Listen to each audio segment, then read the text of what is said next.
Olá pessoal, sejam bem-vindos ao canal Entre Linhas. É momento de nós explorarmos as entrelinhas da lição da Escola Sabatina. Pessoal, já estamos aqui no quarto estudo desse ano, 2026. Já está ficando um ano velho, hein, pessoal? Nessa série estamos estudando Cristo em Filipenses e Colossenses. Ainda estamos no Entre Linhas de Férias, como vocês podem ver aqui, né? Eu estou aqui no Eurogarden. Isso aqui é um bairro novo aqui, já não é tão novo, né? Mas em Maringá é um bairro moderno, onde você não tem postes com fiação exposta, todas as fiações são subterrâneas, é um lugar bem bonito, né? Tem várias praças aqui. E que bom, esse lugar é a primeira vez que eu apresento aqui para vocês no Entre Linhas de Férias, pessoal. Mas queria apresentar também o tema de hoje. Hoje nós vamos continuar estudando sobre unidade por meio da humildade. Irmãos, esse tema é muito importante. Espero aí que no sábado seguinte a igreja esteja fervorosa estudando, né, sobre como nós podemos manter a unidade na humildade. Beleza? Temos a participação hoje do Ricardo, do Alexandre, também do Marcos André e também, claro, pessoal, a sua participação, né? Finalzinho de janeiro aí, não sei quem ainda está de férias, mas espero aí que você tenha um tempinho para deixar um joinha, se inscrever no canal e também deixar o seu comentário, beleza? Mas chega de introdução e vamos para a lição.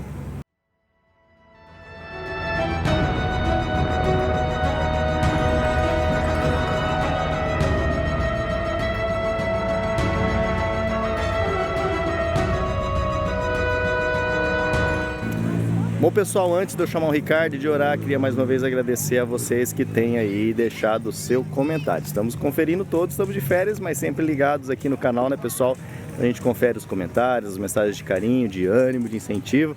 Já estamos aí completando 10 anos, praticamente em fevereiro, completaremos 10 anos de canal, graças a você que semana a semana acompanha aí esse bate-papo, beleza pessoal? Então agora sim, peço que curva a sua fronte, em reverências, vamos buscar o Senhor antes de iniciarmos o estudo dessa lição. Oremos. Senhor Deus nosso Pai, obrigado Senhor pela oportunidade de nos dar de adentrarmos 2026, já estamos aqui no quarto tema, Pai. Continue usando aqui o Ricardo, o Alexandre, o Marcos, a minha, cada um que vai ouvir, vai meditar, refletir sobre esse tema de unidade na humildade, Senhor. Use-nos humildemente, não que haja mérito em nós, mas em Cristo Jesus oramos. Amém, Senhor. Então chega aí, Ricardo, agora é com você. Bom, gente, vamos lá. Lição número 4, unidade por meio da humildade. Primeiramente, gente, eu vou seguir aquela nossa praxe, né? E vou destrinchar o título da lição da semana, que acaba servindo como uma introdução linguística para tudo o que vai ser dito durante a semana. A primeira palavra hebraica que eu quero destacar é a unidade. A unidade dentro vou aqui trabalhar com duas esferas discursivas diferentes. Uma esfera discursiva linguística e outra esfera discursiva teológica simultaneamente. Tentar fazer um hibridismo aqui, né? Então, essa unidade, o centro tanto do judaísmo quanto do cristianismo com relação à unidade, ela vem de Deuteronômio 6:4, que eu vou estar compartilhando a tela com vocês aqui e vou estar lendo ali com vocês também. Aqui, Deuteronômio 6:4. Deixa eu remover aqui a lição e adicionar. Pronto. Aqui eu preciso tirar essa propaganda aqui. Tá ali, Deuteronômio 6:4. Bom, só para vocês se situarem, quando vocês leem do português, no hebraico vocês vão ler, o começo é no sentido inverso. Vocês podem notar que o 6:4 está lá onde seria o final da língua, na língua portuguesa, né? É porque é ali que começa o enunciado, certo? Então, o 6:4 em português, vocês veem, se orientem para vocês saberem da onde que começa o enunciado, justamente pelo 6:4. Nós vemos ali, Deuteronômio 6:4, dizendo o seguinte: ouve Israel, o Senhor nosso Deus é único Senhor, né? ali em hebraico tá Shema Israel, Adonai, ou tetragrama sagrado ali, Adonai Elohim. Aqui nós temos o Elohim, aqui com conectivos de prefixos e de sufixos, né? Elohim. Adonai de novo, tetragrama sagrado de novo, e aquela última palavrinha ali, que se fosse lida em português seria a primeira, né? Errat. Então, aqui saímos agora do campo da esfera do campo linguística e vamos para a esfera teológica. A base da religião judaica, né, muitos rabinos dizem isso, é justamente a Shema. É justamente a questão da Shema, mas eles acabam adotando um tipo de conotação de discussão teológica, e às vezes nós caímos também nesse erro, sabe, nesse equívoco, de achar que esse verso aqui ele é apenas para só deve ser utilizado em discursos apologéticos com relação à Trindade, ou com relação à unidade de Deus. Então, para eles enfocam muito numa interpretação dentro dessa esfera discursiva religiosa, numa interpretação ontológica do divino, né? E no cristianismo, Yeshua, Hamashia, Jesus, o Cristo, Jesus, ele, de certa forma, ele vem ressignificando um pouco do que foi dito por ele. O cristianismo, ele tem ali digamos, o enunciado perfeito para ressignificar isso daqui e tirar esse foco de uma apologética da ontologia do divino, da ontologia do eterno, para trabalhar justamente esse ponto que vai ser trabalhado hoje. Por quê? Quando Jesus foi indagado pelos fariseus com relação ao maior de todos os mandamentos, ele começa com a Shema. Shema Israel, Adonai Elohim, Adonai Echad, e ele, de certa forma, transforma a Shema amplia o sentido da Shema. Ele muda o horizonte de sentido da Shema e ampliando. Como? Ele fala o seguinte: ele começa pela Shema e ama Deus sobre todas as coisas e o próximo como a si mesmo. Então, ele traz para esse sentido de unidade o próximo. Então, ele coloca nesse horizonte tanto o eterno quanto o próximo, o necessitado. Então, vamos voltar agora para a lição e vamos dar uma lida no verso áureo, no verso para... não, ainda não, gente. Eu esqueci ainda de explicar para vocês a palavra humildade, né? Humildade, gente, a palavra hebraica para humildade é anavá. E essa humildade, anavá, é no sentido de modéstia. Essa é a palavra, uma das palavras mais utilizadas, né? Ela pode ter lá umas outras derivadas, a vanut, que também é humildade a vatanut, que também é humildade no sentido de modéstia, a anivut, que é a mesma raiz também, mas é só um derivado, é humildade no sentido de simplicidade. Então, agora sim nós podemos passar para o verso que está lá em Filipenses 2:2.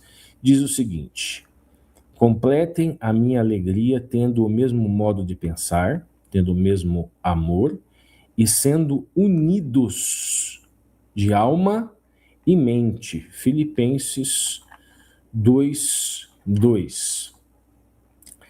Nós vemos aqui em Filipenses 2:2, ela tem uma estrutura composicional que tem uma progressão harmônica que trabalha com um paralelismo sintático típico do pensamento semítico, do pensamento semita, típico da língua hebraica. A língua semita e a língua hebraica, ela trabalha muito com paralelismo. Então, vocês podem ver aonde o paralelismo está ali, ó.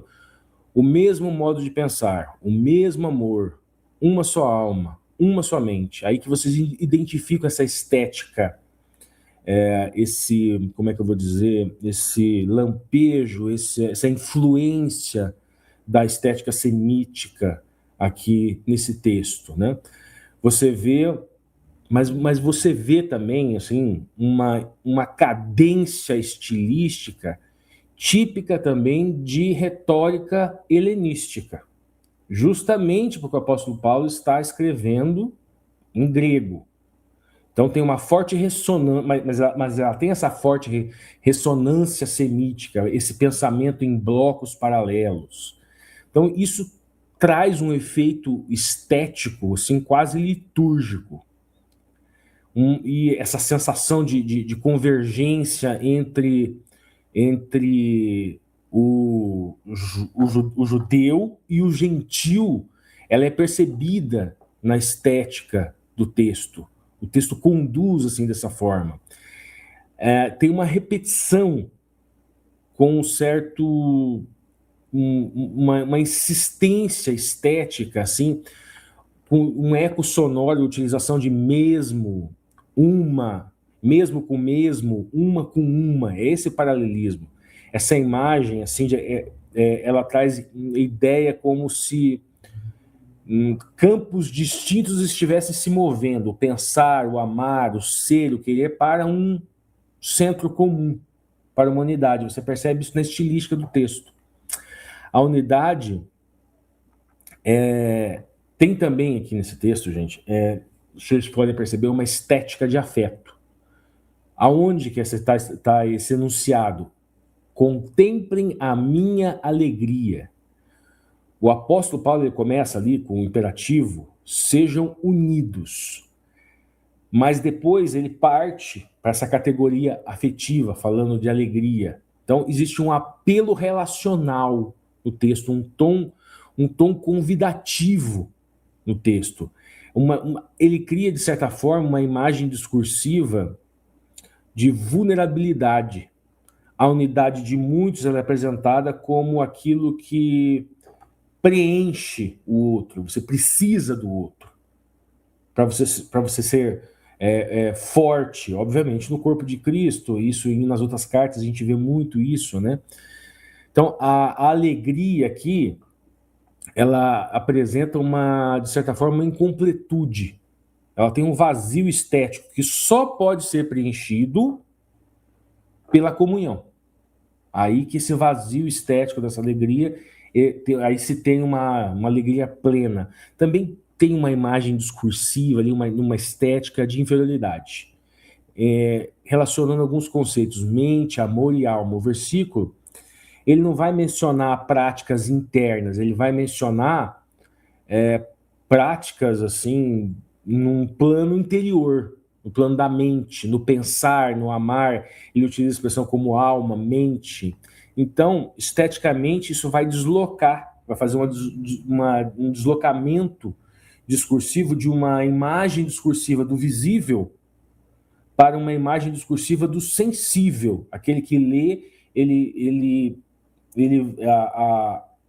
cria também uma estética de reflexão nesse sentido do ir para o caminho do sensível, do pensar, do amar. Também há uma estrutura estética que eu separei para vocês aqui também do movimento, onde tem uma ordem que ela não é propriamente aleatória. Veja bem, dentro daquele paralelismo também, né, que é o mesmo modo de pensar, o intelecto, mesmo modo de amar nessa dimensão agora do afeto, uma só alma nesse aspecto existencial, ontológico, uma só mente nesse aspecto subjetivo, também uma só direção. Então você vê um movimento estético aqui que ele sai do cognitivo, essas imagens discursivas estão totalmente voltadas para o cognitivo. Depois, no segundo momento, ela passa para o existencial, o existencial, e daí o existencial, e ela chega no volitivo, no afetivo. Então a gente vê uma unidade nessas camadas: intelecto, afeto, existência, para chegar na imagem discursiva que ele quer, né, que é uma só mente, uma só direção. Tudo isso com a intencionalidade de uma dimensão ética. Então tem também uma estética ética, de uma unidade sem apagamento. Paulo não apaga os sujeitos. Ele diz: sejam um, mas tenham o mesmo. Então, o que acontece aqui? Essa forma, ela preserva a pluralidade dos muitos sujeitos. Agora, essa pluralidade dos muitos sujeitos, né, ela, na cadência, ela chega depois em um horizonte comum. Isso gera uma imagem discursiva de uma convivência, de uma fusão, que ela não é uma fusão totalitária, é uma fusão harmoniosa. Então, sim, resumindo aqui para ficar mais fácil para vocês, ele constrói uma imagem discursiva, estética, né, partindo de um paralelismo harmonioso, possuem repetições no texto ali, uma cadência integradora. O afeto é o motor do discurso, essa dimensão afetiva, né? E tem uma noção assim, de uma pluralidade preservada no sentido de ordem. E é dessa ordem que emerge essa beleza relacional no texto. Então, a imagem discursiva do texto, a intencionalidade é justamente criar uma imagem discursiva de uma beleza relacional. E tudo isso nós vamos estudar na lição da semana, que vai ter ali um motivo. Eu falei para vocês, rapidamente, eu vou falar por que se identifica algumas questões helenísticas também no texto. Qual é o contexto histórico? Filipos, ela era uma colônia romana profundamente helenizada. E o apóstolo Paulo sabia disso. E ela é inserida nesse circuito educacional greco-romano. Então, o Paulo ele vai escrever esse texto em Koine, que é o grego, para uma comunidade que ela era habituada com um tipo de educação retórica chamada paideia. Esse tipo, e por isso que o apóstolo Paulo ele tem influências helenísticas ali. Esse helenismo do apóstolo Paulo, ele não é teológico, ele não é na esfera da teologia. Ele é na esfera da linguagem, ele é um helenismo comunicativo. Que esses lampejos, que essas influências, esses influxos helenísticos são identificados na estrutura do texto. Lembrando que todo o Novo Testamento ele é escrito em grego, mas ele é pensado em hebraico. A língua nativa do apóstolo Paulo era o hebraico, mas ele tinha o conhecimento de vários outros idiomas. Né? Então, é nesse sentido. Não confundam o que eu estou querendo dizer. Eu não estou querendo dizer que o apóstolo Paulo, que no texto há um helenismo teológico. É um helenismo comunicacional, na estrutura linguística, na composição do texto. Ok? Então vamos seguir aqui na ponta da linha. A força está na unidade. Na ponta da linha, agora o autor da lição falando. No entanto, saber o que é certo não é o mesmo que colocá-lo em prática. Nós falhamos, mesmo quando nos esforçamos para manter a unidade. Porém, isso é diferente de tentar enfraquecê-la voluntariamente. Por isso, não é surpreendente que, ao continuar a carta, Paulo tenha exortado os crentes para ser unidos em alma e mente. Já falamos sobre isso, né? O apóstolo destacou a importância da unidade como base do ensino e no exemplo de Jesus, um tema recorrente no Novo Testamento. Falamos sobre isso, especialmente nas epístolas. A desunião do universo teve início com o anjo do céu que manifestou orgulho e desejo de obter poder. Esse sentimento se espalhou mesmo em um ambiente perfeito. Aqui, o autor da lição, ele vai colocar entre parênteses Isaías 14, que eu vou dividir com vocês a tela aqui também novamente, e a gente vai dar uma olhada. Por quê? Porque ele adota, obviamente, uma posição interpretativa, né, quando ele coloca esse texto, e vocês vão entender assim rapidamente. Talvez possa aparecer na classe, às vezes tem alguma pessoa de outra religião que aparece, né, gente? Então vamos lá, Isaías 14, tá bem ali no finalzinho. Isaías, deixa eu encontrar aqui.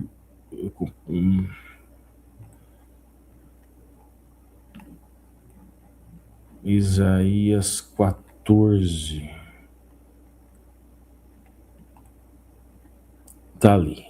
Tá, vamos lá, Isaías 14. Isaías 14, mas é no... É isso. Aqui, beleza. A gente pode começar 14:1. 14:1 a gente pode começar. 14:1, vocês vão notar o seguinte, eu só quero que nós não vamos ler tudo, só para vocês perceberem. Diz lá, porque o Senhor se compadeceu de Jacó, ele gerará Israel e porá a sua própria ajuntar-se-ão, papapá, não... Deixa eu seguir aqui para o texto maior, principal para vocês entenderem. 14:6, 14:7, 14:8, 14:9... Bom, vocês vão perceber nesse texto e que há um deslocamento. Aqui, 14:12. 14:12. Isso. Eu vou puxar aqui para vocês o 14:12. 14:12. Olha lá. Como caíste do céu, ó estrela da manhã, filho d'alva, como foste lançado para a terra, tu que habita nas nações. Diz lá, né?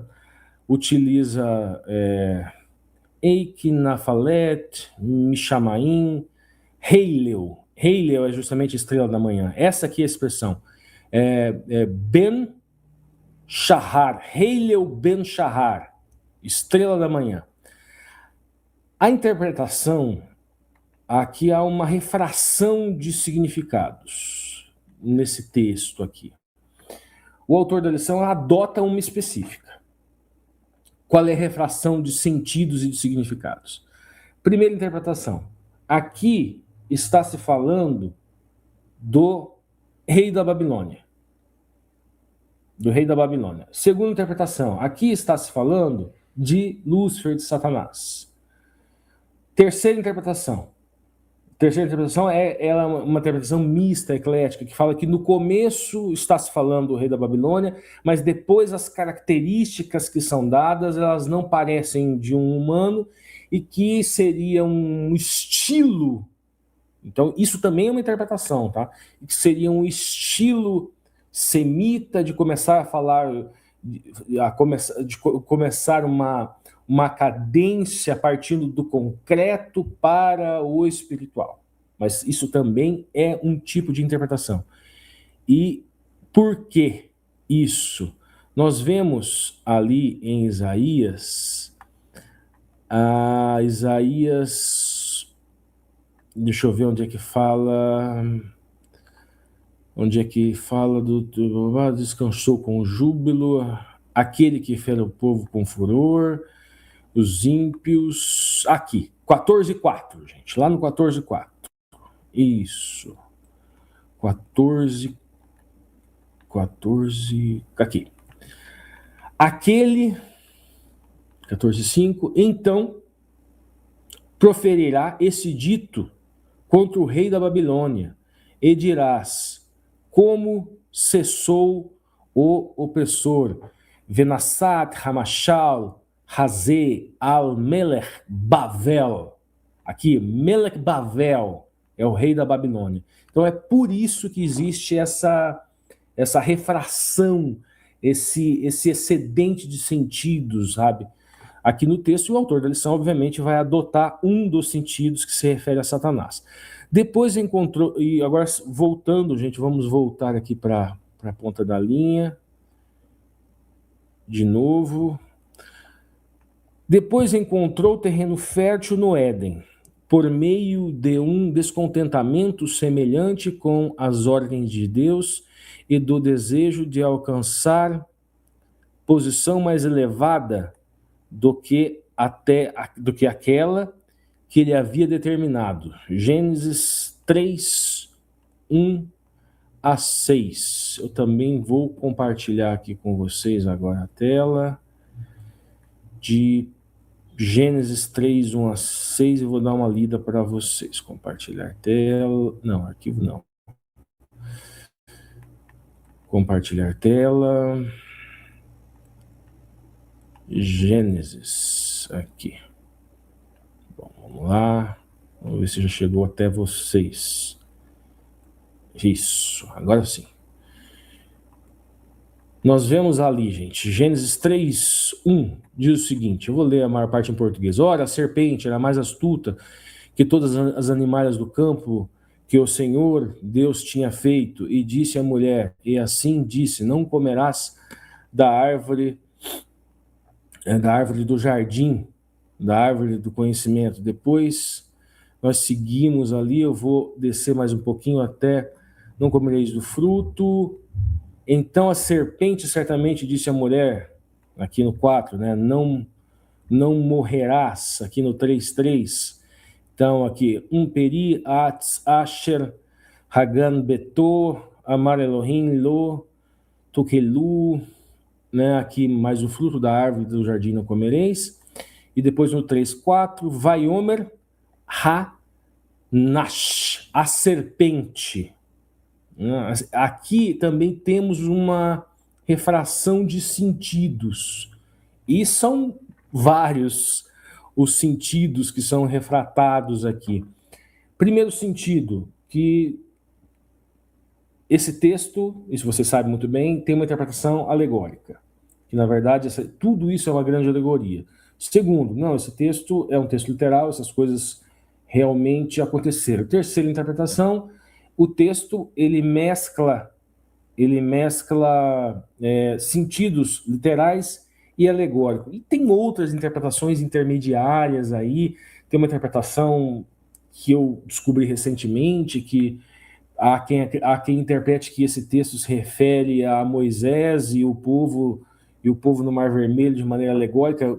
Achei bem estranho, mas não estudei a fundo para poder estabelecer uma crítica. Mas o ponto é, o autor aqui também ele tem uma interpretação situada. Ele interpreta o texto do Gênesis como sendo literal. Agora vamos para a lição de domingo. Eu vou adicionar a lição de domingo aqui no palco para vocês. Deixa eu achar o arquivo. Lição de domingo, que daí nós vamos... Toda essa parte introdutória, gente, ela vai ser útil agora nessa lição de domingo. Adicionar ao palco. Pronto, tá lá. Vamos lá, gente. Lição de domingo. Desunião em Filipe. Eu já falei um pouco do contexto ali do Filipenses, né? O autor da lição começa com a pergunta: o que parece ter causado a desunião na igreja para Paulo? E qual era a solução? Bom, a gente já fez aquela análise estética, mais ou menos, do que o apóstolo Paulo queria ali no texto, né? Ele queria justamente trabalhar imagens discursivas em paralelo que depois se levassem a uma união. E justamente porque o contexto do leitor, o apóstolo Paulo, ele chegou a informações a ele que nesse contexto eles estavam em desunião. Então nós temos aqui algumas possibilidades que são extraídas do texto grego. Não gosto tanto de grego, não tenho tanta facilidade com o grego assim, né? Mas Filipenses 2:3. Não façais por partidarismo ou ambição egoísta. Aqui a palavra é eritheia. Então, um dos motivos dessa desunião talvez fosse isso, partidarismo, ambições egoístas. O sentido original aqui é o trabalho para o interesse próprio, para uma busca por ganho próprio, uma promoção de si e por si. Talvez uma disputa por prestígios, uma coisa assim, dentro de uma lógica de facções, de grupos, provavelmente eles estariam formando grupos ali na igreja para cargos, uma realidade que vocês podem dizer que é muito contemporânea, digamos assim, né? Isso sugere que estariam grupos buscando afirmação interna e uma disputa por liderança. Uma outra possibilidade também, ser uma causa correlata, ela vem da palavra conodoxia, que está lá em Filipenses 2:3 também, não por vangloria. O sentido do termo, assim, eu fui buscar no dicionário, né? Konos é igual a vazio e doxa é igual a glória. Seria como se fosse uma glória vazia. Eles estariam buscando uma glória vazia, uma valoração, eles estariam tendo uma valorização excessiva da imagem, um desejo de honra pública, uma competição por status. Né? Na contemporaneidade também nós podemos encontrar isso na igreja, né? Tem uma outra possibilidade também, né? Nós vemos aqui talvez um sintoma, aquela questão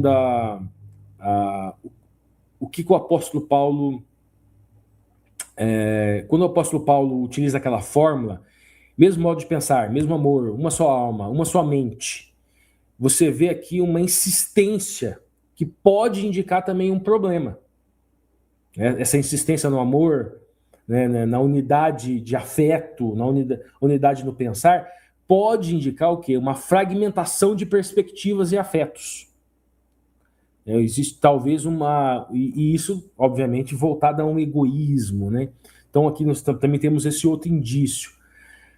O Paulo também, ele contrapõe, no 2:3 também diz assim, mas com humildade, considerando os outros superiores a si mesmo. Isso também pode ser um indicativo de orgulho, de vaidade, né, daquilo que a gente tinha falado, uma tentativa de um ser maior do que o outro. Então, alguns indicativos linguísticos que nós encontramos são esses. O autor da lição ele vai falar o seguinte: foi sem dúvida uma grande decepção para Paulo perceber que a igreja que ele fundou e amava profundamente estava sendo afetada por rivalidades e discórdias. Ele utilizou uma linguagem forte para descrever esse problema: interesse pessoal, ambição, egoísmo, tradução da palavra eleteia, que nós já falamos, usada em Filipenses 1:17, para descrever aqueles que desafiavam Paulo, buscando promover a si em vez de defender a causa de Cristo. Ainda na ponta da linha, esse mesmo termo, o autor da lição vai falar que é traduzido por discórdia, aparece no contexto da obra da carne, lá em Gálatas. Ele vai estabelecer de um diálogo lá com Gálatas 5:20, que eu não vou atrás, senão vou me delongar muito. Tiago também alertou, né, dizendo o seguinte: apareça onde há inveja e rivalidade, aí há confusão e toda espécie de coisas. Está no Tiago 3:16. A palavra grega traduzida como vaidade ocorre no Novo Testamento apenas em Filipenses. Mas na literatura grega é usada em um sentido de arrogância, orgulho vazio, como já falei. É uma visão exagerada de si mesmo. Paulo utilizou uma expressão semelhante ao advertir Gálatas. Não sejamos presunçosos. Aí ele estabelece novamente uma relação dialógica aqui com outra carta. Não sejamos presunçosos, provocando uns aos outros e tendo inveja um dos outros. Agora aqui o autor da lição ele vai fazer um quadro discursivo que não tem como a gente analisar tudo. Então eu vou ler na ponta da linha alguns e alguns poucos eu vou tentar trazer alguns aprofundamentos. O primeiro ponto que ele traz é o seguinte: exortação em Cristo. Observe as soluções que Paulo apresentou para os problemas. Só que o autor ele estabelece várias relações dialógicas com outras passagens. Nessa primeira aqui, ele nem estabelece, né? Então vamos lá, na ponta da linha. Exortação em Cristo. Mais ou menos quando a gente fez análise estética, nós falamos um pouco dessa convergência que o autor da lição aqui trabalha por exortação. Paulo destacou o exemplo de Cristo como uma motivação poderosa. Uma motivação poderosa justamente naquela convergência da imagem discursiva que ele trabalha ali no texto, né? Daí o segundo, uma consolação do amor. Jesus revela um amor divino e deixou o seguinte mandamento. Aí o autor vai estabelecer já aquele diálogo com João. Que vocês amem uns aos outros, assim como eu os amei. Aí no 3, comunhão do Espírito. A presença do Espírito Santo promove unidade entre os cristãos. Aqui eu vou fazer uma pequena análise, ali, Atos 2,42, que o autor pede para a gente comparar com 2 Coríntios 13:13, isso mesmo, 2 aos Coríntios 13:13. O que nós vemos lá? Atos 2,42 diz o seguinte: e perseveravam na doutrina dos apóstolos, na comunhão, aqui, né, coinonia, no partir do pão e nas orações. 2 Coríntios 13:13. A graça do Senhor Jesus Cristo, o amor de Deus e a comunhão do Espírito Santo sejam todos com vós. Então nós temos ali em Atos aquele termo chave, koinonia, né, aparece ali. Ele traz um efeito estético de uma comunhão que autoexplicativa, uma comunhão concreta, incorporada por gestos cotidianos. Ele vai enquadrar aqui com práticas como o ensino, ele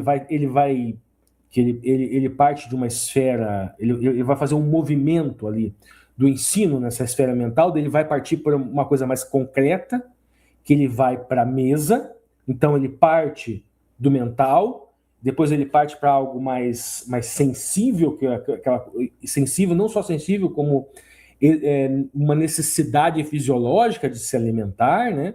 Então ele vai para o mais concreto e depois ele chega na oração. Então tem esse movimento de algo que entra na mente, algo que entra na boca, e poderíamos dizer também que é algo que entra no coração. Então tem o corpóreo, o social e o espiritual. Nós teríamos uma estética nesse sentido aqui nos textos, né? Então, essa estética de comunhão ali no Coríntios 13:13, ela é qualificada, é uma comunhão qualificada, já é um pouco diferente. Ela tem uma origem explícita agora. Então, ele traz aqui agora a imagem discursiva do Espírito Santo, que é um outro efeito estético. Então, agora tem um deslocamento do visível para o invisível. Então nós vemos o que? A comunhão, ela não é descrita, mas ela é uma comunhão desejada.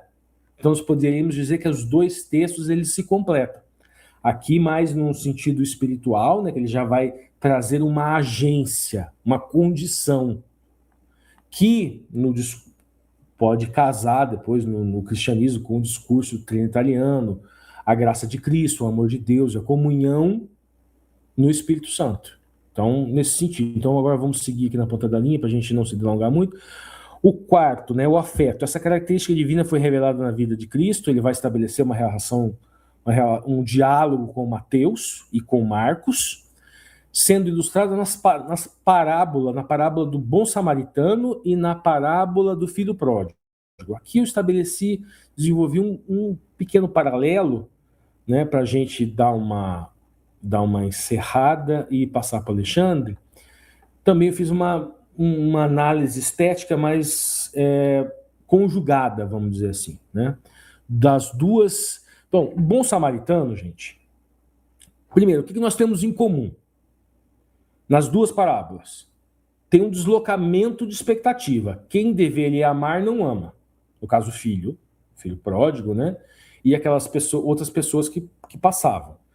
Existe uma focalização corporal, com gestos, movimentos, proximidade, uma economia verbal. São poucas palavras, assim, mas existe uma imagem discursiva de um afeto visível nas duas parábolas.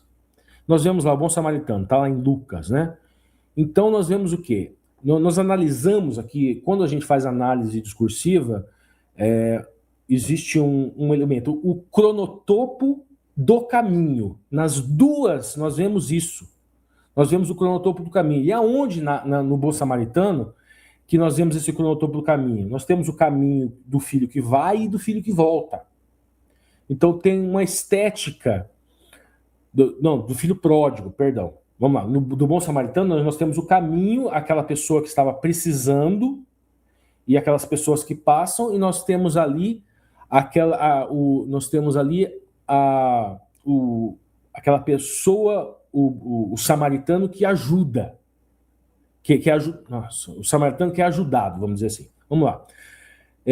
O sacerdote e o levita, eles, nesse cronotopo do caminho, isso, vamos lá, vamos seguir. Nesse cronotopo do caminho, o que acontece? Vem e passam adiante. O sacerdote e o levita, nesse cronotopo do caminho. O verbo aqui, ele aparece, mas sem uma consequência afetiva. Aqui na parábola do bom samaritano, certo? O samaritano, vendo-o, ele compadeceu. Aqui você vê a diferença afetiva entre os personagens. Então nós temos aqui um olhar que se transforma no movimento interior. O afeto, ele nasce quando entra esse personagem. Existe uma estética aqui do samaritano que ela é notada em algumas palavras. Aproximar-se, ele trata as feridas, derrama óleo e vinho, ele o coloca sobre o animal, ele leva para a hospedaria, ele paga e ele promete voltar. Vocês percebem uma lista abundante aqui? É um afeto desmedido, sem tamanho.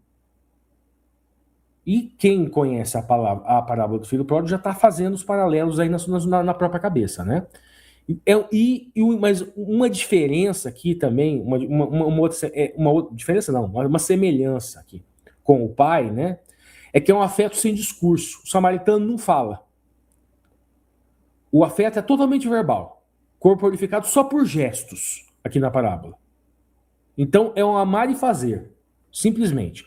Agora o filho pródigo que está lá, ele também é um afeto, tem uma imagem discursiva de um afeto, com antecipação e com acolhimento. Ela começa com antecipação de herança, não vamos analisar questões linguísticas da expressão herança, mas vamos focar agora no filho e no pai. Tem uma estética de uma espera silenciosa do pai, né, quando o filho ainda estava longe, e o pai o vê no caminho. Então nós temos aqui novamente um cronotopo do caminho. O pai vê antes do filho poder ser visto. Ele espera também sem palavras. Então, novamente, um afeto sem palavras. E cria novamente aquele mesmo afeto afetivo aberto e silencioso. É um afeto que antecede, inclusive, o arrependimento do filho. Então, nós vemos aqui uma estética, nesse caminho de volta, também nós temos a estética da corrida e do abraço. Correu e lançou-lhe o pescoço e o beijou. Nós temos um novo elemento material aqui que aparece no texto. Então, tem novamente uma estética do afeto e de um corpo que se desorganiza pelo amor, pela corrida. Ele provavelmente corre atabalhadamente. E o filho ensaia um discurso, mas o pai o interrompe. Veja novamente um afeto silencioso. Então, nós temos aqui uma estética da interrupção. O que denota essa imagem discursiva? Um amor que não exige explicação. Ele não precisa de um discurso de explicação. O afeto, ele corta a retórica do discurso da culpa. E agora eu vou encerrar.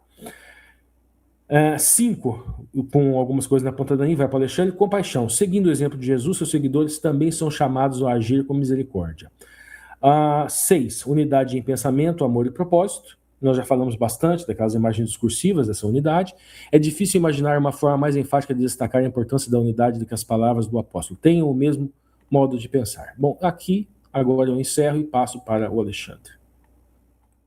Olá, pessoal do canal Entre Linhas. Espero que esteja tudo bem com vocês.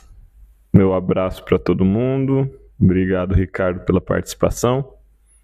E a gente segue agora com a lição de segunda e de terça-feira, até passar a bola para o Marcos André na quarta. A lição que vem falando bastante, essa lição de número 4, né, sobre unidade. O título dela até, né, unidade por meio da humildade. E agora, na lição de segunda, a gente vai falar um pouco sobre a fonte da unidade. O texto base, ele está lá em Filipenses 2, 3 a 4, que é, em alguma medida, a continuação do texto de domingo, que é Filipenses 2, 1 a 3. Então, a gente vai num crescente seguindo o mesmo texto, né? Depois, quando a gente chegar na lição de terça, a gente vai para Filipenses 2, 5. E depois, lá para quarta-feira, Filipenses 2, 5 até 8. Então, a ideia é que, acho que é interessante a gente ler o texto inteiro e tentar ter uma visão da totalidade. E depois a gente vai para as parcialidades de cada dia da semana. A orientação que eu daria para o estudo de vocês em casa seria fazer nessa linha. Eu gosto sempre de ter uma noção de totalidade, né? A pergunta número 2 ali de segunda-feira, ela diz assim, quais orientações práticas Paulo apresentou para fortalecer a unidade da igreja?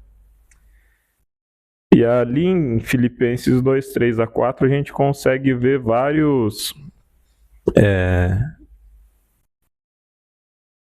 direcionamentos de Paulo sobre a forma adequada de se agir. A primeira delas que eu percebo é não agir com partidarismo, ou não formar partidos. Outro deles e aí não de uma forma negativa, né, do não, mas de uma forma propositiva, cultivar humildade, amor e ter sempre em vista os interesses dos outros. A ideia de Paulo, em sintonia com aquilo que o autor da lição fala sobre Jesus, né, é de que o que contamina o homem, né, é o que procede do seu coração, é o que procede da sua boca. E enganoso é o coração do homem, né? Então seria necessário que os cristãos, esses seguidores de Cristo, que tentam imitar a Cristo, né, e que eram instruídos aqui por Paulo na carta, eles analisassem o próprio coração e analisassem as próprias intenções. Tão importante nesse caso sobre o que se faz é o porquê se faz. Eu quero falar primeiro desse aspecto do partidarismo. É interessante esse não formar partidos, né, ou não agir com partidarismo. Num primeiro momento a gente pode pensar de imediato no partido político, né? Vou me ligar a partido tal ou partido tal. Esse ano é ano de eleição, então a questão daqui a pouco começa os candidatos a visitar as igrejas, né? Todos os candidatos de todos os espectros políticos estão lá visitando a igreja. E a instrução aqui é não agir com partidarismo. Só que partidarismo aqui a gente entende não como partido político, mas como tomar parte de grupos de interesse dentro da igreja. Isso era um problema no tempo de Paulo.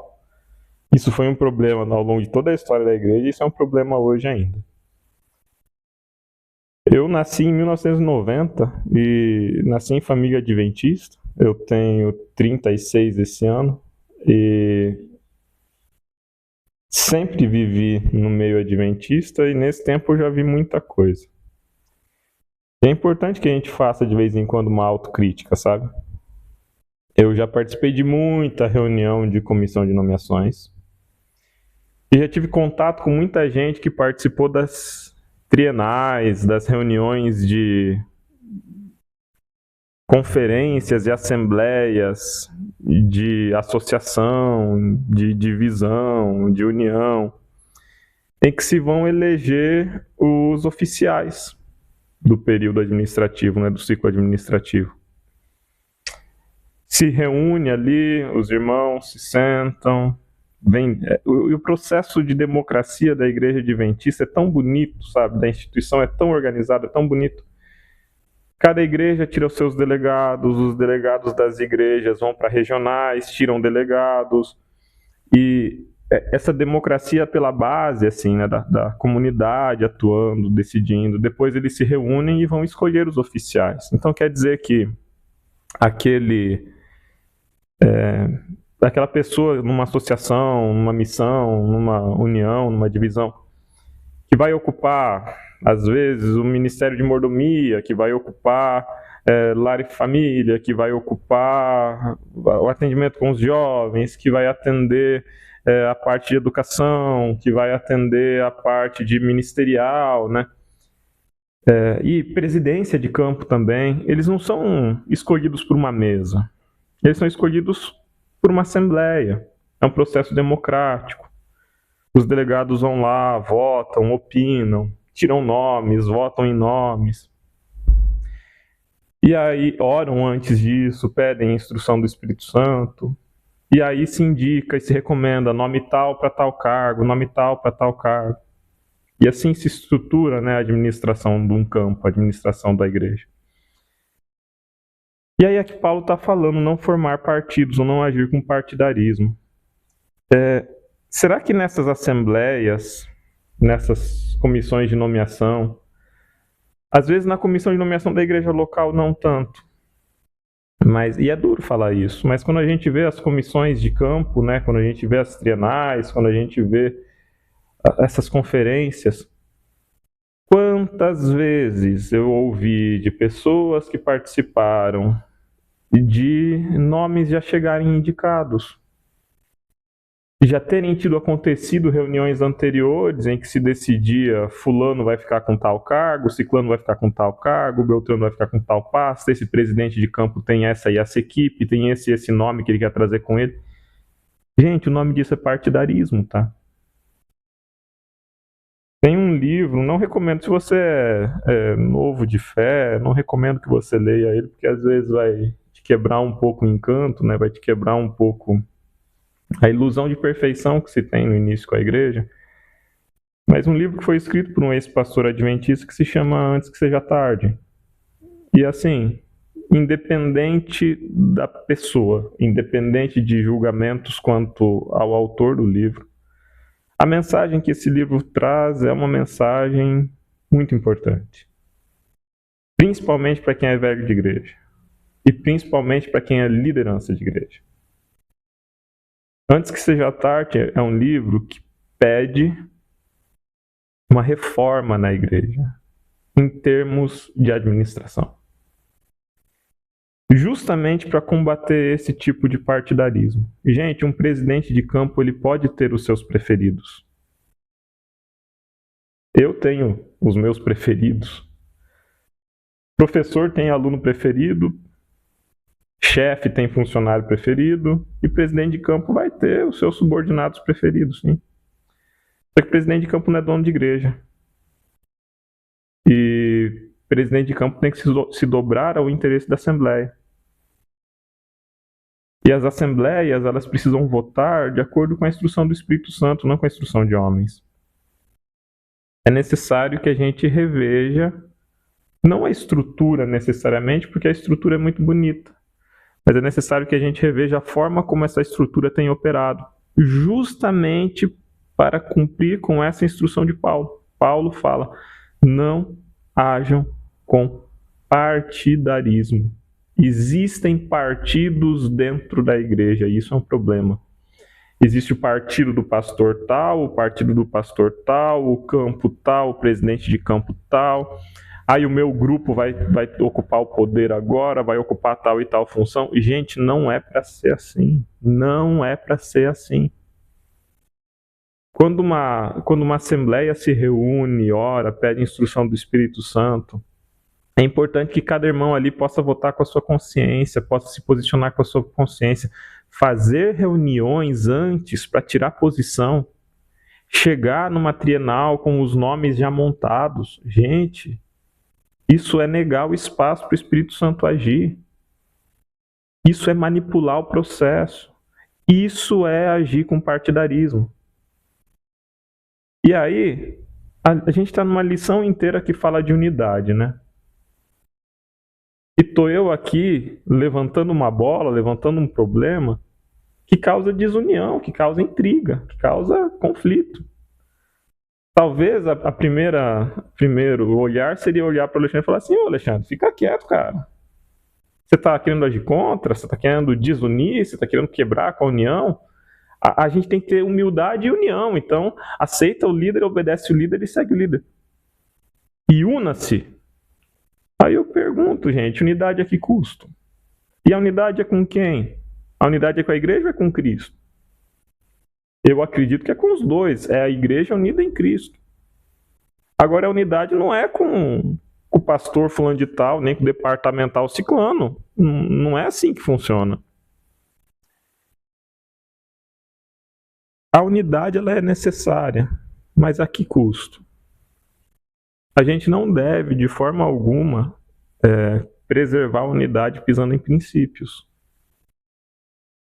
Então, eu não vou abrir mão da minha fé, eu não vou abrir mão da crença nas doutrinas fundamentais, eu não vou abrir mão dos princípios que Jesus Cristo legou para a gente, nos ensinou para manter a unidade. A unidade, ela exige submissão em Cristo e a Cristo, inclusive dos líderes. O primeiro que tem que ser submisso é o líder. O líder tem que ser submisso a Cristo. E o membro da igreja, ele não tem que ser submisso ao líder, ele tem que ser submisso a Cristo.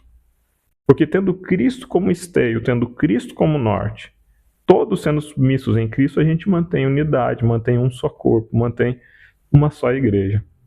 Agora, no momento em que a gente forma partidos nas assembleias, no momento em que a gente faz um loteamento de cargos e no momento em que a gente divide poder em lotes e disputa poder, a gente está semeando a desunião, a discórdia e o conflito. Então, qual é o caminho aqui? O primeiro passo, a humildade, como já foi dito. O segundo passo é o amor. Então, quer dizer, eu devo agir orientado pela busca do bem. O bem para mim e o bem para o próximo. O bem para todos. E ter em vista o interesse dos outros. Ao agir dentro dessa coletividade, dentro desse espaço que muitas vezes é permeado por interesses e disputas, eu tenho que ter em mente também o interesse dos outros. A igreja não é só sobre mim. A gente caminha nesse trilho necessariamente com o socorro do Espírito Santo. Porque sozinhos não é possível. É a orientação de Deus, é o Espírito Santo, é essa humildade em Cristo que nos permite conviver. E agora vamos para a lição de terça-feira. A lição de terça-feira fala implante mental ou cirurgia mental.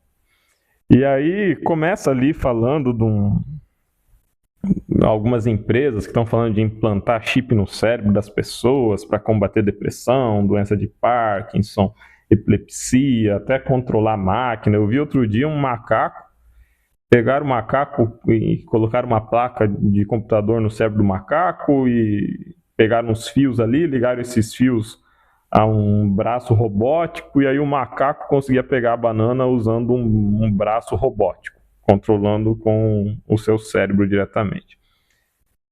E aí o autor da lição vai falar do controle mental, né? Depois ele vai falar que esse controle mental ele não acontece só com uma placa de computador, né?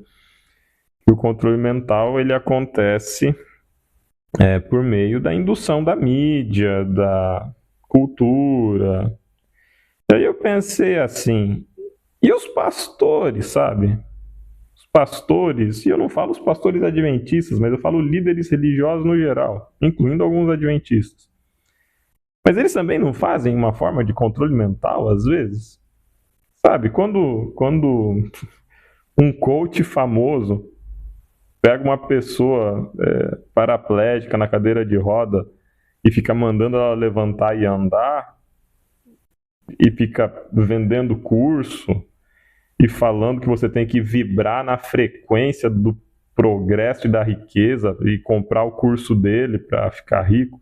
Gente, isso é uma forma de controle mental, sabe? Isso é uma forma de manipulação, vamos dizer assim, porque controle mental dá a impressão que alguém vai apertar um botãozinho e você vai reagir, né? E a gente se acha muito esperto para isso. Sempre o controlado é o outro, né? Sempre é o outro que é o controlado alienado, nunca é a gente mesmo. Porque a gente sempre se acha mais esperto que os outros.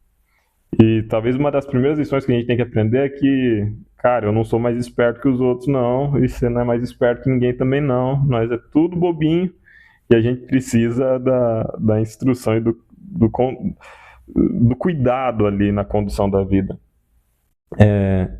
E pastores, gente?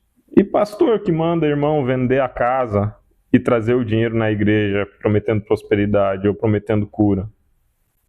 E pastor, e o tanto de pastor que disseminou dentro da igreja que os irmãos não deviam se vacinar, gente. Que fez campanha anti-vacinação. E aí hoje a gente está tendo em vários lugares do mundo retorno de doenças. Como, por exemplo, sarampo. Quem é mais velho aí vai lembrar de um tempo em que existia a temida paralisia infantil, você lembra disso? Tanto de crianças que tiveram a doença da paralisia infantil e depois cresceram e ficaram em cadeira de roda, ficaram precisando andar com muletas, com bengalas, com dificuldades motoras severas, com comprometimentos severos, por causa de uma doença que é viral e que pode ser evitada com vacina. A poliomielite. Então vamos lá, gente.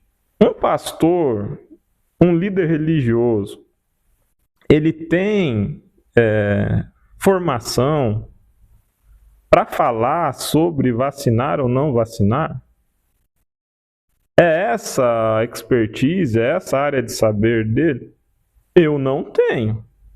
Eu sou professor de história e quase psicólogo. Agora, eu não tenho formação, conhecimento, estudo para falar sobre vacina. Então, quando eu vou falar sobre isso, eu vou procurar aquilo que o Ministério da Saúde fala, aquilo que a Organização Mundial da Saúde fala, aquilo que quem estuda fala, sabe? Não é uma forma de manipulação também, não é uma forma de controle mental, entre aspas. Esse tipo de alienação, esse tipo de discurso que faz irmão deixar de vacinar os filhos para depois desenvolver sarampo, poliomielite, hepatites. Daqui a pouco a gente volta com a varíola, gente. Sabe? É um negócio sério. Então, esse problema do controle mental, ele não se dá só naquilo que se chama o mundo, porque a gente sempre projeta no mundo como se fosse tudo aquilo de ruim vem do mundo, né?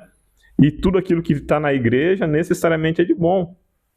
Mas, gente, eu já escutei tanta barbaridade sendo falada dentro da igreja, tanta coisa tosca, tanta coisa que não tem sentido. E, tipo, a gente se submeter a esse tipo de discurso não é preservar a unidade, sabe? É necessário humildade, é necessário submissão em Cristo, é necessário me preocupar com o outro. Agora, manter a unidade ao custo de não se vacinar não é manter a unidade, sabe? Porque a Bíblia não fala pra gente não se vacinar. E se tem algum pastor falando isso por aí, tá falando besteira, tá errado, sabe? Tá errado. Qual que é o caminho? O caminho, pelo que a lição vem falando, tá lá em Filipenses 2:5. que diz assim: tende em vós o mesmo sentimento que houve em Cristo Jesus. Se todo mundo tivesse o mesmo sentimento que houve em Cristo Jesus, a gente não vai ter uma preocupação de seguir pastor A, pastor B, líder A, líder B, político A, político B. Quem que eu sigo? Eu sigo Jesus. Está de acordo com esse modelo que Jesus propõe? Esse é o caminho, é uma escolha que eu faço. Ninguém é obrigado a seguir Jesus, ninguém é obrigado a querer imitar Jesus, cada um cuida do seu caminho e faz suas escolhas.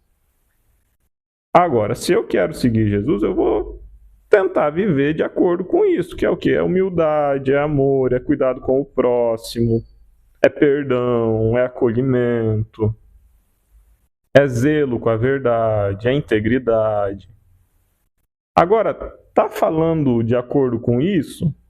Bom, a gente tá unido aqui, estamos junto com Jesus. Eu e você. Agora, tá falando contrário a Jesus? Tá falando contrário a esse espírito de Jesus? Tá falando contrário a essa orientação, a essa instrução? Bom, então talvez a gente não esteja unido. Porque entre estar unido com quem prega contra a vacina ou estar unido com Jesus, eu prefiro estar unido com Jesus. É algo para a gente pensar. A unidade ela é fundamental, mas a gente está querendo preservar a unidade a que custo? A gente prefere estar unido num coletivo e numa instituição e desunido de Cristo? Eu prefiro estar dentro da instituição, unido na instituição e unido a Cristo. O esteio, o norte, o azimuth é sempre Cristo Jesus. Bom, já falei demais. Deixo meu abraço para todo mundo. E agora é com o Marcos André na lição de quarta-feira. Tchau, tchau, gente. Até semana que vem. Obrigado, Alexandre. Muito obrigado também ao Lúcio e ao Ricardo pelas participações. E agora vamos dar continuidade ao nosso estudo com a lição de quarta-feira, que vem com o título A Mente de Cristo.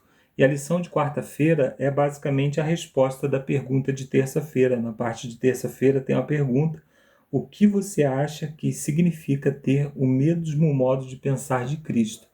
E na parte de quarta, então, ele expande o texto, porque o apóstolo faz essa afirmação, né, o mesmo modo de pensar de Cristo, e ele dá continuidade no texto, que é a parte que nós vamos ler em Filipenses capítulo 2, versos 5 a 8.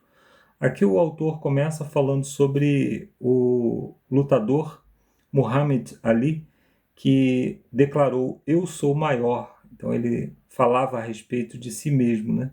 Falando que ele era o maior dos lutadores, aí provavelmente.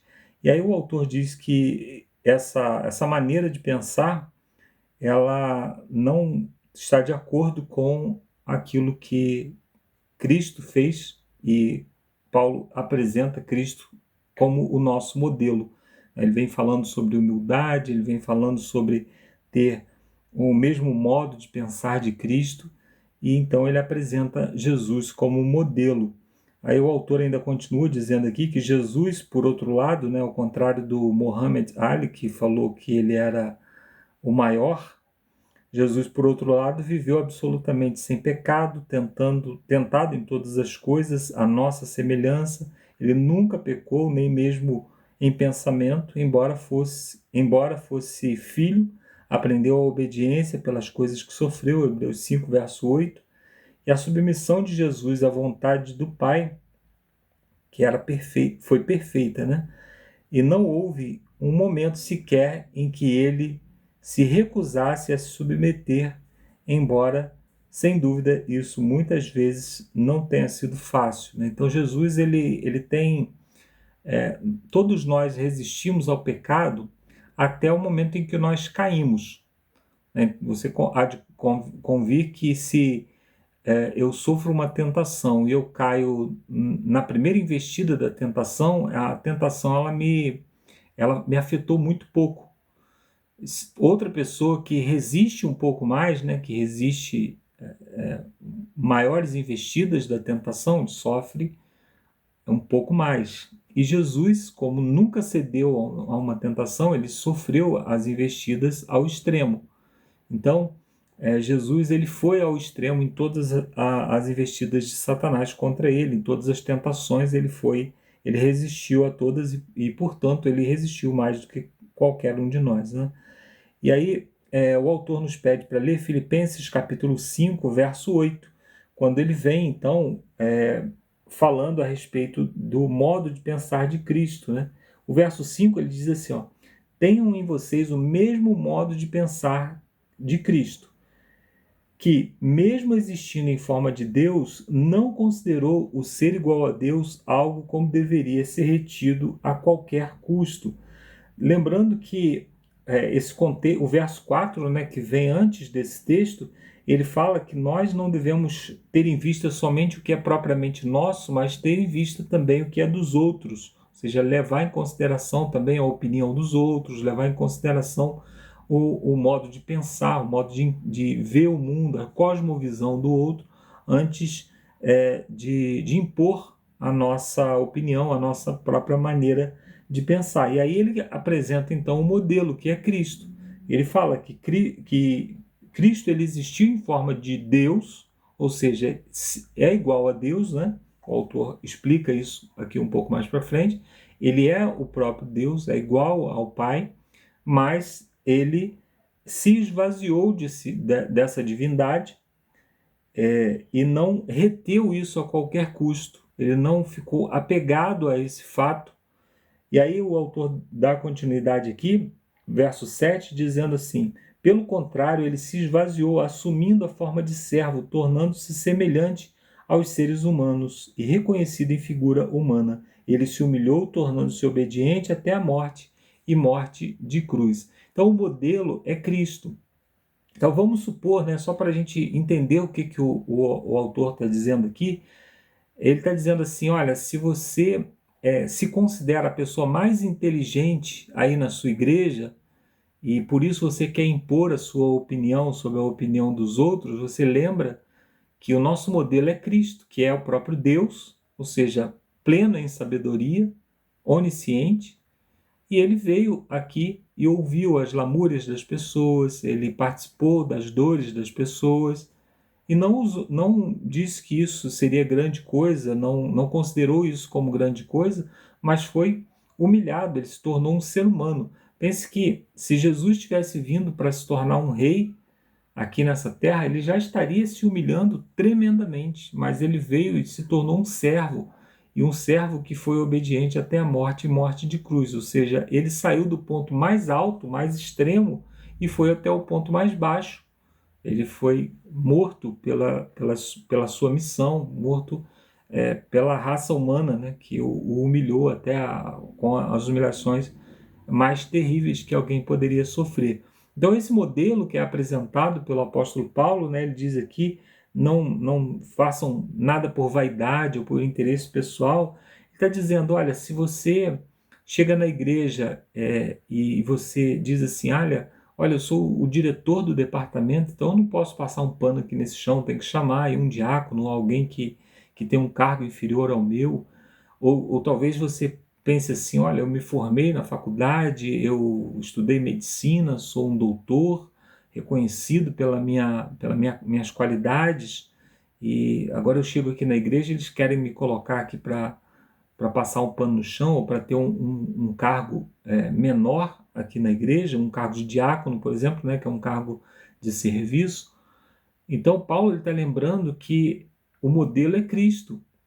Quem é um médico perto de alguém que é o próprio Deus? Ou qual é o grau de humilhação perto do que Jesus passou?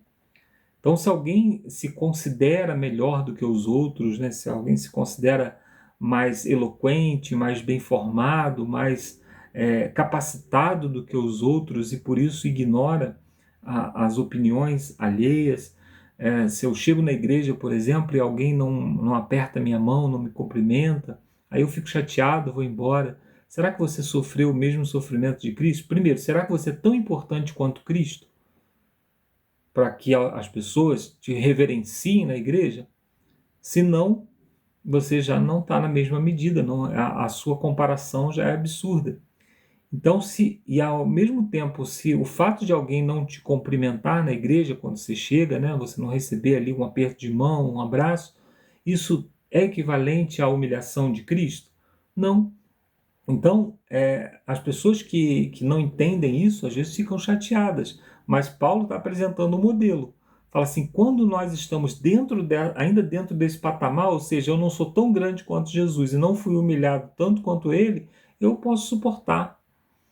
Então, as igrejas hoje estão sendo divididas aí, talvez por um debate político, por exemplo, porque eu sei muito estudei muito, tenho grandes formações, então não aceito nem sequer as pessoas imporem a sua opinião ou falar da sua opinião perto de mim, porque eu sei muito mais.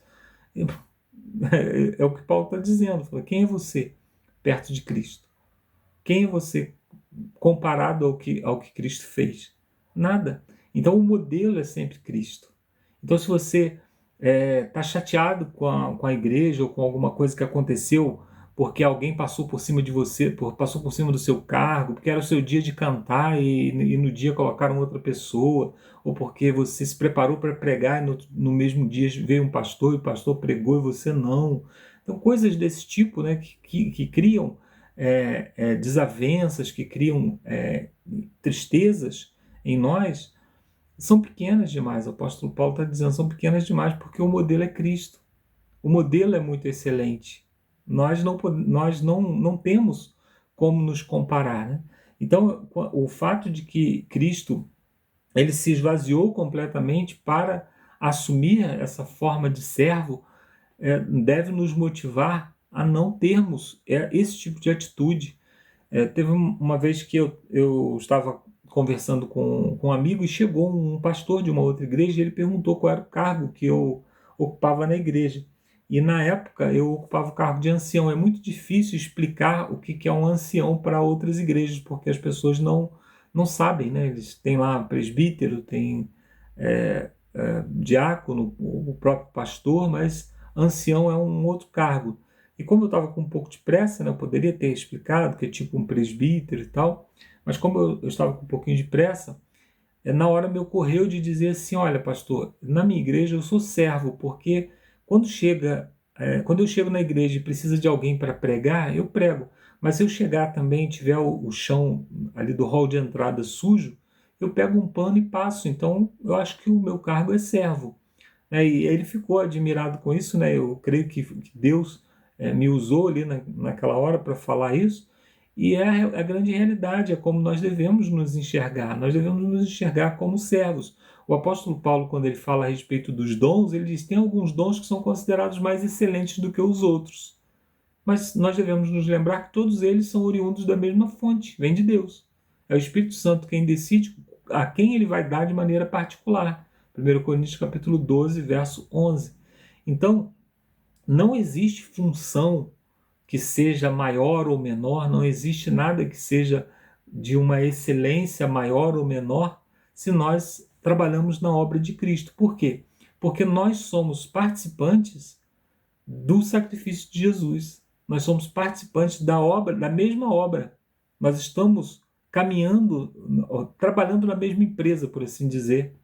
Quando Cristo morre, e nós temos que levar o Evangelho. E levar o Evangelho, ele se divide aí em muitas funções. Às vezes é levar uma cesta básica para uma família que está precisando, às vezes é limpar o hall de entrada da igreja, como eu falei, é acompanhar uma pessoa que tem dificuldade de locomoção até que ela esteja no seu banco, é auxiliar uma pessoa que não sabe manusear bem a Bíblia na hora que ela está ali, na hora que o pastor diz lá, abre aí em Filemon, a pessoa tem dificuldade de encontrar, então se você está ali do lado, você auxilia, isso é participar da mesma obra, porém Cristo deu tudo, nós estamos dando um minutinho da nossa vida, né? Então é isso, o que Paulo tá dizendo é por que vocês têm tantas divisões na igreja? Porque vocês querem ocupar os primeiros lugares. O objetivo de vocês é ocupar o primeiro lugar, e primeiro lugar só tem um, mas quando você tem o objetivo de servir, trabalho tem muito. Tem muitas funções para servir. Não falta função. Pelo contrário, Jesus diz que A seara é grande e os trabalhadores são poucos. Então, o que nós precisamos para que não haja disputa e divisão na igreja? É que todo mundo tenha a mentalidade de serviço e não a mentalidade de supremacia, de querer estar acima dos outros, querer ser melhor. Tem um texto de Ellen White que ela fala assim: nós não estamos dispostos a abrir mão nem sequer das nossas próprias opiniões, quanto mais deixar a nossa posição. Ela está falando do chamado cristão, que é negar a si mesmo. Se eu não estou disposto a abrir mão nem de uma opinião, talvez uma opinião nem seja pelo evangelho, uma opinião política em favor de um candidato, por exemplo, aí isso divide a igreja, causa briga entre irmãos. Por que isso? Porque nós não estamos seguindo o modelo de Cristo, que sendo Deus, se humilhou até a morte e morte de cruz. Então, às vezes nós precisamos de silêncio, às vezes abrir mão de nós mesmos para servir a Cristo, às vezes é um minuto de silêncio, às vezes é considerar o outro, ainda é considerar o background daquela pessoa, né? Pensar assim, poxa, ela pensa muito diferente de mim, mas sabe lá de onde veio o pensamento dela, as coisas que ela já passou na vida para que ela tenha esse modo de pensar. Então eu tenho o meu conhecimento, o meu modo de pensar, baseado naquilo que eu construí, baseado nas minhas experiências, no amor que eu recebi da minha família. E essa pessoa, talvez ela não tenha recebido nada disso, talvez ela não tenha tido as mesmas oportunidades de leitura, de estudo que eu tive, talvez ela esteja numa fase diferente da caminhada. Então tudo isso precisa ser considerado para que possamos ter a mente de Cristo. Porque Cristo, mais uma vez repito, ele deixou o céu, abriu mão da sua própria divindade para poder se tornar servo, para poder se tornar um ser humano, primeiramente, já uma grande humilhação, né? E depois ele se torna servo, servindo até a morte e morte de cruz. Na parte de quinta-feira, nós temos o título O Mistério da Piedade. O autor ele fala aqui que um verso bastante conhecido da Bíblia é que se alguém julga conhecer alguma coisa, ainda não conhece como deveria conhecer. Então, aquelas pessoas que fazem afirmações muito contundentes a respeito de um assunto, é porque elas não conhecem muito bem, conhecem de maneira rasa. Quando você conhece profundamente um assunto, ele vai te gerando muito mais dúvidas do que respostas. Como que funciona, como que nasce uma planta? Se você é um agricultor, você tem um conhecimento básico, você coloca a semente lá, irriga e ela cresce. Agora, se você é um biólogo, você vai ter um conhecimento muito mais profundo, você vai falar de coisas como genética, vai falar sobre fotossíntese, coisas desse tipo. Mas se você é um bioquímico, você vai falar sobre os processos químicos que acontecem, isso vai criando complexidades ainda maiores. E isso muito mais na vida espiritual, nas coisas espirituais. Ele diz que isso ainda mais é mais verdadeiro em relação às verdades da divindade e da encarnação de Cristo. A encarnação de Cristo ela é conhecida como a união hipostática. O que é a união hipostática? É a união entre o divino e o humano. Como que o divino e o humano conseguiam conviver? Sendo Deus onipotente, onipresente e onisciente. Mas Jesus aprendia. Como que um ser onisciente pode aprender? Diz que ele crescia em conhecimento e sabedoria, né? O livro de Lucas diz que ele crescia em estatura e conhecimento. Como que alguém onisciente poderia aprender, poderia conhecer alguma coisa?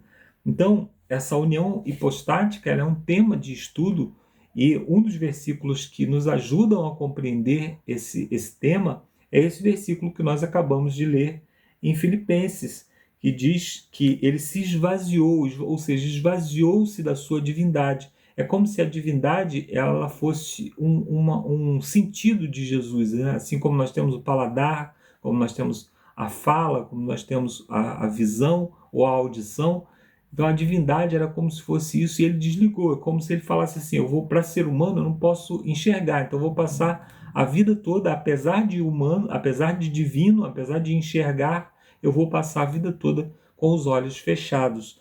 Então, Jesus, nós não entendemos isso muito bem, essa união. O autor continua aqui. É algo que desafia a nossa compreensão, como o infinito, eterno, poderia subitamente tornar-se um ser humano, finito e sujeito à morte.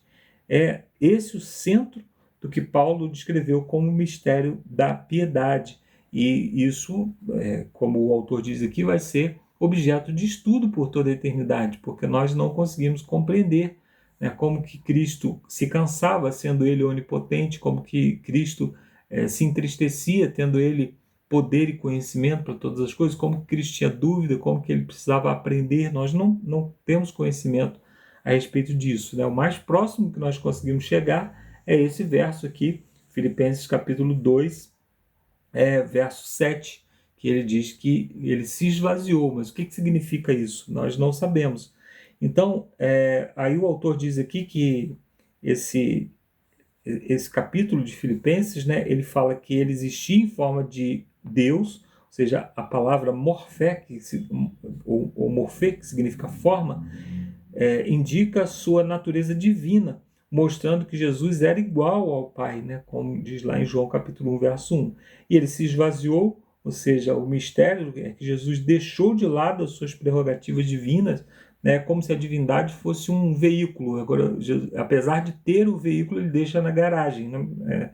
São ilustrações ridículas, né, perto do que aconteceu, mas é só para que a gente possa compreender. Então ele se esvaziou das prerrogativas divinas para se tornar verdadeiramente humano, sendo tratado, sendo tentado como todos nós. A Bíblia também diz, né, que Deus a ninguém tenta e não pode ser tentado pelo mal, mas Jesus foi tentado. Então, se esvaziar da sua divindade também provocou isso, né? Um ser onisciente não poderia jamais ser tentado onisciente, onipresente como Jesus. E aí fala que ele foi até a morte e morte de cruz. Então não havia nada mais humilhante do que morrer na cruz. Tanto que a própria Bíblia diz: maldito é todo aquele que morre, que for pendurado no madeiro, né?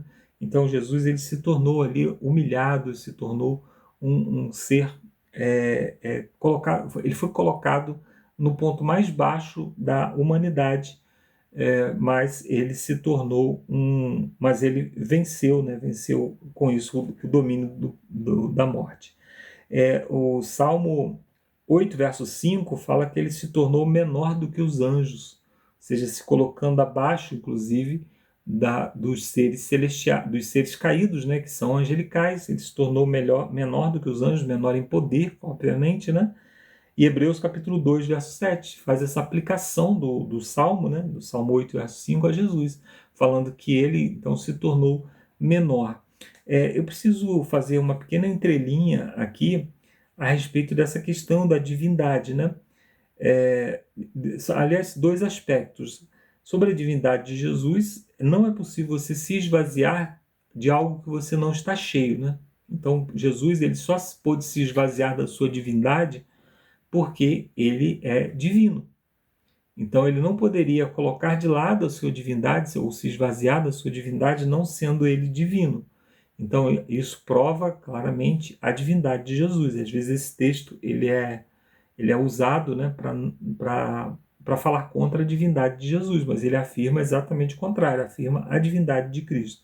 Outro aspecto aqui é a afirmação que Jesus, em alguns textos que nós lemos aqui, como Hebreus 8, verso 3, a afirmação de que Jesus, ele se tornou carne. O apóstolo Paulo, ele costuma utilizar o termo carne, como no capítulo 7, né, de Romanos, ele costuma utilizar esse termo carne como sendo um sinônimo de pecado.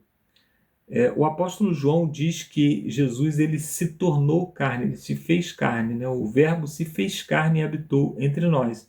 Enquanto que o apóstolo Paulo, lá em Hebreus capítulo 8, ou melhor, Romanos capítulo 8, verso 3, dentro desse contexto que ele vem comparando a carne ao pecado, né? Ele vem fazendo essa analogia de carne e pecado. Ele, na hora de falar que Jesus se tornou carne, ele, ao invés de falar que ele se tornou carne, diz que ele se tornou em semelhança de carne. Ou seja, semelhança não é igual. João, ele diz que Jesus se tornou carne porque ele nunca usa o termo carne como um sinônimo de pecado. O apóstolo Paulo, que usa o termo carne como sinônimo de pecado, ele não diz que Jesus se tornou carne, mas se tornou em semelhança de carne. Isso significa que Jesus ele não tinha nenhuma, nem mesmo inclinação para o pecado. Jesus nasceu com a natureza de Adão antes da queda.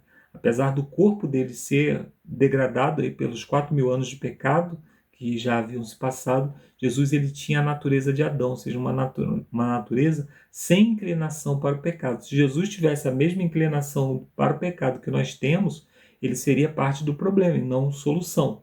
Então é importante nós nos lembrarmos disso. Jesus, apesar de humano, assim como Adão também era humano, e antes da queda ele não tinha inclinação para o pecado. São só dois conceitos teológicos aí que podem aparecer na classe quando a gente estiver tratando aí desse assunto, né?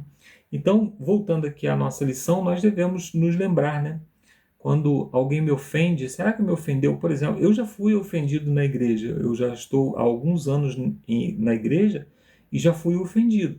Mas só que nesses anos todos que as pessoas me ofenderam, jamais alguém me cuspiu, alguém me chicoteou na igreja, jamais alguém quis me crucificar.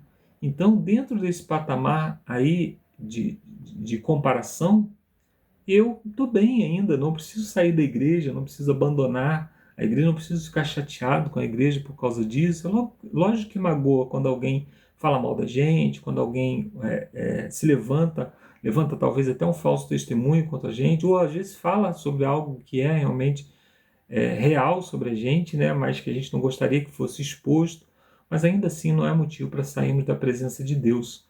Porque a igreja nós fomos chamados para fazer parte da igreja como corpo de Cristo, para contribuir no avanço do Evangelho, e nós não podemos abandonar isso por causa de coisas muito menores do que aquilo que Cristo sofreu. Deus nos abençoe para que possamos continuar trabalhando na obra do Senhor, trabalhando principalmente pela união da igreja, para que não haja disputa, não haja divisões na igreja, quando houver, que eu seja um instrumento de união, um instrumento do Espírito para unir as pessoas que estão em divisão. Deus nos abençoe, então. E agora você fica com o Lúcio, com as perguntas de sexta-feira. Um abraço, até a semana que vem. E agora é com você, Lúcio. Valeu, Marcos. Valeu, Alexandre. Valeu, Ricardo. Que bom. Estamos aqui já no estudo de sexta-feira, ainda nesse lugarzinho aqui bonito. O estudo adicional diz assim: você já experimentou a realidade do amor de Deus em sua vida? Essa é uma pergunta bem pessoal. Você já experimentou a realidade do amor de Deus em sua vida? Como que foi? Em que situação? Eu não tenho uma situação, né, mas eu já experimentei o amor de Deus em várias situações, né? Meu filho, quando nasceu, foi um momento bem complicadinho. Graças a Deus, Deus estava lá com a gente. Momentos da conversão, momentos de decisão, momentos de perseguição, momentos que eu tomei algumas decisões erradas e graças a Deus senti o amor e o cuidado de Deus em minha vida. Ou seja, na verdade a gente sente a cada dia, né, Deus cuidando de nós. Então eu agradeço a Deus por Ele demonstrar esse amor e por se preocupar, né, em se demonstrar e cuidar de nós que não merecemos, como a gente viu na lição anterior, né? Não temos muito o que oferecer para Ele, só nosso destino é a morte, né? Mas que a gente possa continuar experimentando esse amor. Sabe por quê? A pergunta vem começando, né? A primeira pergunta traz sobre esse experimento do amor de Cristo, porque olha só, o que significa dizer que Jesus veio semelhantemente aos seres humanos, né? Que é Filipenses 2,7, e também compare com Romanos 8,3, onde ele vai falar, né, que Deus condenou o pecado na carne, que Jesus se fez carne e na carne Deus condenou o pecado, né? Como essas passagens lançam luz uma sobre a outra, né? Nós já estudamos, né, todo o tema, né, sobre redenção, né, em lições anteriores, então a gente pôde entender que Romanos principalmente fala isso, né? Ou seja, a lei por si só ela não limpa o pecado. O ritual de sacrificar um animal, de ver o sangue derramado, não era aquele sangue que limpa o nosso pecado, né? Mas sim a fé em crer que Deus, pelo seu amor, sacrificaria e derramaria o seu próprio sangue para lavar-me do pecado. Eu estou com uma camiseta branca aqui, né? E Isaías 1 fala isso, né? Ainda que nossos pecados sejam vermelho, escarlate, Deus nos deixa assim, ó, branco. É assim que Deus nos vê quando a gente fala: Senhor, perdoa-me, transforma-me, conduza-me. É assim que Deus nos enxerga. Então, realmente Deus completou isso, né? E é um mistério, Ellen White traz essa meditação na sexta-feira, né? É um mistério a gente entender como que um Deus eterno, né, se faz carne, habita entre nós e demonstra o amor dele dessa forma, em sacrificar-se por nós. E aí a última pergunta, quais desafios, essa é importante, quais desafios a unidade, a igreja enfrenta em seu país? Quais são esses desafios? E aí, a disposição de ser humilde e de não agir com interesse pessoal ou vaidade começaria a resolver essas questões? Novamente, né, uma análise, vamos dizer assim, coloquial, né, da minha igrejinha. Realmente, como é fácil a gente criar feudos, né, dentro da igreja, ou mesmo dentro da cidade, né? A gente não tem uma certa unidade entre os irmãos. Dentro da igreja, a gente tende a fazer a nossa vontade, a gente tende a impor a nossa opinião, porque talvez, não sei, talvez eu me ache tão mais consagrado que o outro irmão, e aí eu acho que o Espírito Santo, que a minha escolha, as minhas decisões são o reflexo, né, cru, ou tal qual o reflexo da vontade do Espírito Santo na igreja. Então não sei, né, muitas vezes a gente pensa assim, a gente não busca Deus em oração e a gente acaba entendendo que os nossos sentidos egoístas, né, possam ser a vontade de Deus. O Ricardo gosta de falar isso, né? Muitas vezes como as pessoas tendem a ser, né, o dedo direito da justiça divina sobre a outra. E não é assim. Na igreja a gente tem que buscar unidade, comunhão, né? Eu já experimentei recentemente, inclusive na minha igreja, eu experimentei algo assim que eu falei, Senhor, o Senhor conduza, a igreja é sua, não é minha, e seja feita, né, a vontade que a congregação tomar, mesmo eu achando uma decisão imbecil ou que me contraria, né, mas não importa, né, não devo fazer a minha vontade, eu deixo que a comunidade busque a Deus, busque em oração e tome as suas decisões. A gente não pode se impor, porque senão aí sim, né, como está na moda, aí seria, né, o fascismo, o autoritarismo, né, e não é assim que Deus quer que a sua obra seja conduzida. Então, irmãos, quais desafios a sua igreja tem enfrentado aí para manter a unidade? Deixem nos comentários para a gente conhecer um pouco mais. Provavelmente serão desafios bastante semelhantes, né? A gente tem bastante gente da Angola, de outros países, né? Da Espanha, né? Que temos aí. Mas com certeza os desafios sempre são os mesmos, né? Geralmente é o orgulho, o egoísmo, as pessoas se acharem mais santas que as outras e acharem que as suas decisões são mais importantes do que as decisões ou as opiniões alheias.